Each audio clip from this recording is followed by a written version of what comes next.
সোনামণিরা, এখন আমরা শিখব বিভিন্ন সামুদ্রিক প্রাণীর নাম। তাহলে চলো শুরু করি। সোনামণিরা, এটা হলো হুইল। হুইলকে বাংলাতে বলে তিমি। তিমি তার বিশাল লেজ দিয়ে জলে ঢেউ তোলে। তারা দলের সাথে খুব শান্তভাবে ভ্রমণ করে।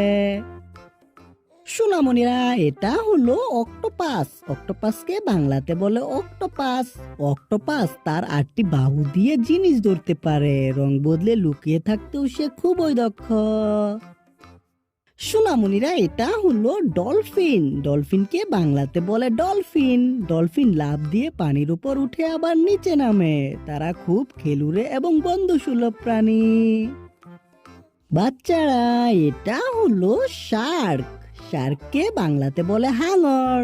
হাঙর পানি কাটতে কাটতে দ্রুত গতিতে চলে। তাদের তীব্র ইঞ্জিন দূর থেকে শব্দ টের পায়। সোনামণিরা, এটা হলো জেলিফিশ। জেলিফিশকে বাংলাতে বলে জেলিফিশ। জেলিফিশ নরম শরীর দুলিয়ে পানিতে ভাসে। তাদের কিছু প্রজাতি অন্ধকারে হালকা আলো ছড়ায়। সোনামণিরা, এটা হলো স্টারফিশ। স্টারফিশকে বাংলাতে বলে তারা মাছ। তারা মাছ দেখতে একেবারে তারা আকৃতির। তারা ধীরে ধীরে সমুদ্রের তলায় হাঁটে। সোনামণিরা, এটা হলো মান্টারে। মান্টারেকে বাংলাতে বলে মান্টারে। মান্টারে পাখার মতো ডানা নেড়ে সাঁতার কাটে। তাদের বড় নরম দেহ দেখে সবাই অবাক হয়।